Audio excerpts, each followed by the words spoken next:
Bonjour, je suis Sandra Lacombe. Cette capsule vidéo fait partie d'une série sur les parents narcissiques. Si vous avez eu à grandir auprès d'un parent centré sur lui-même, vous savez combien vous avez manqué de connexion et de compréhension. Alors je vous aide doucement à examiner ce qui s'est produit pour mieux devenir conscient, parce que devenir conscient, c'est le début de la guérison. Comme je l'explique dans la vidéo 1 de cette série, personne ici ne pose un diagnostic. Ce que l'on fait, c'est de mettre un mot sur un trait de personnalité. Vous ne m'entendrez pas parler de troubles de la personnalité perverse narcissique, mais de traits de personnalité narcissique. À partir de là, on les catégorise parce que, oui, il y a différentes façons de voir l'insécurité des gens narcissiques se manifester. Alors, on regarde les patterns, on leur donne un nom, tout simplement. Les comportements de vos parents peuvent se retrouver dans plusieurs catégories, c'est fort possible, sachez-le. Alors, je vous suggère de garder en tête que vous n'êtes pas ici pour nourrir votre ego, mais pour soulager la souffrance. Et quand on sait qu'on est compris, on se sent déjà mieux. C'est pour ça que mes capsules existent.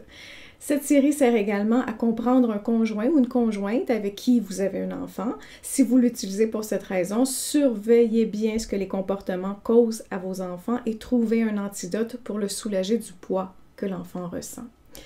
Si vous aimeriez continuer ce travail avec moi, abonnez-vous à ma chaîne, puis cliquez sur la cloche de notification. Alors aujourd'hui, on discute du narcissique le plus populaire, le narcissique qui est grandiose. Les traits communs de tous les types de narcissisme font partie d'une sphère de caractéristiques qui se concentre autour du soi, mais pas le soi évolué, on pourrait dire le soi fragile. Alors, ils ou elles sont égocentriques, ont besoin d'attention, même pour ceux qui sont introvertis. Ils veulent être validés pour ce qu'ils font, être reconnus. Et si tout ça n'est pas ressenti en elle ou en lui, l'insécurité sur laquelle se construit tous ces comportements inadaptés va les faire réagir avec arrogance. Ils sont persuadés que les choses leur sont dues en quelque sorte et vont réagir fortement aux déceptions. Alors, ce que je viens de nommer, c'est le terreau, le bouillon dans lequel baigne le narcissisme pour tous les types, tout simplement. Maintenant, je reviens donc au narcissique qui est grandiose. Si j'avais à dire une seule chose de ce narcissisme, lui ou elle s'aime beaucoup, s'idolâtre pratiquement. Donc, ces personnes sont extraordinaires et parce qu'ils sont extraordinaires, ils doivent démontrer, peut-être même projeter à qui veut bien regarder, évidemment, à quel point ils sont merveilleux. Alors, de façon superficielle, ils vont exprimer soit verbalement, soit par leur comportement ou des habitudes de vie que, ils prennent des décisions tellement évoluées, leurs familles sont extraordinaires, leurs cadeaux sont extraordinaires, leur mode de vie est palpitant, est adapté par rapport aux autres, ils sont mieux que les autres, ils ne cessent jamais de parler de leur voyage, de leur succès, de leur avenir, c'est incroyable, ils vont préparer des soirées où le vin et la bouffe coule à flot pour impressionner tout le monde, on en met plein la vue. Ils vont répéter leur succès passé, raconter des histoires qui attirent les gens, qui sont facilement impressionnables.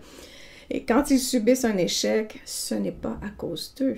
Mais non, mais à cause des circonstances. La vie, évidemment. En fait, il faut comprendre que tout ça fait partie d'un spectacle. Il ou elle ne projette pas la réalité, il projette un environnement contrôlé et factice. Durant leur spectacle, ils maintiennent les abdos serrés. On retient le souffle. Tout le monde retient son souffle. On ne parle pas.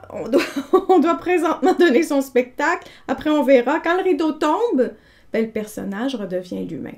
Alors, tout ce qui servait au spectacle ne sert plus à rien. Donc, les enfants qu'on flattait d'éloges ne servent plus à rien. Ça ne sert plus à rien de faire ça.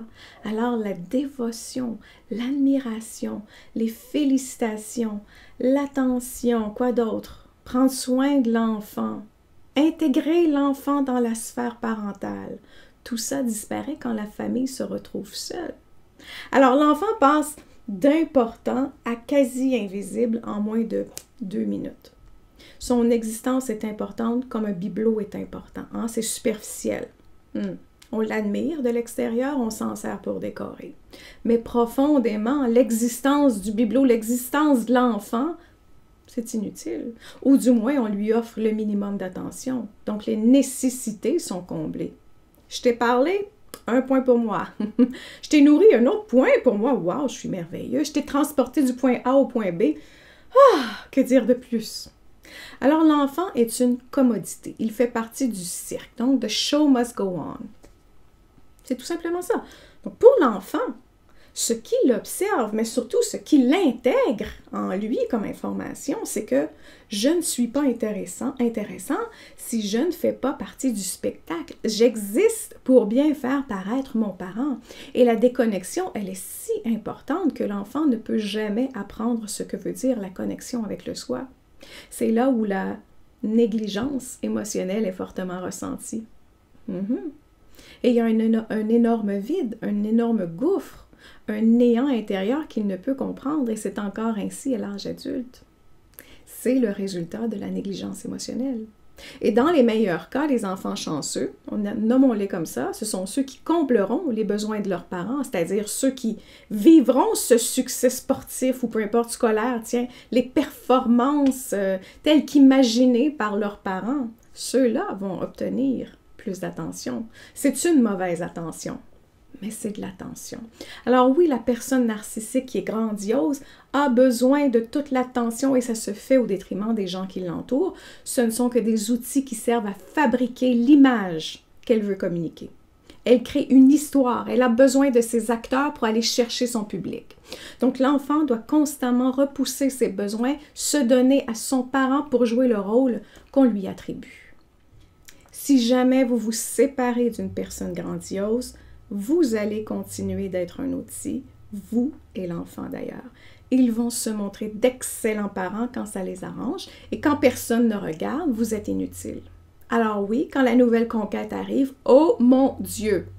Tout à coup, ils sont prêts à tout pour vos enfants, pour s'occuper de l'enfant finalement. Donc les enfants verront des cadeaux, de l'attention, de la douceur, de la présence, du charme, tiens, disons-le, utilisons le mot charme surtout.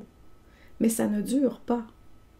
Et pour ma part, personnellement, je pense qu'il est important de protéger son enfant de ces extravagances. Vous devez développer un vocabulaire pour exprimer ce qui pourrait arriver dans le futur.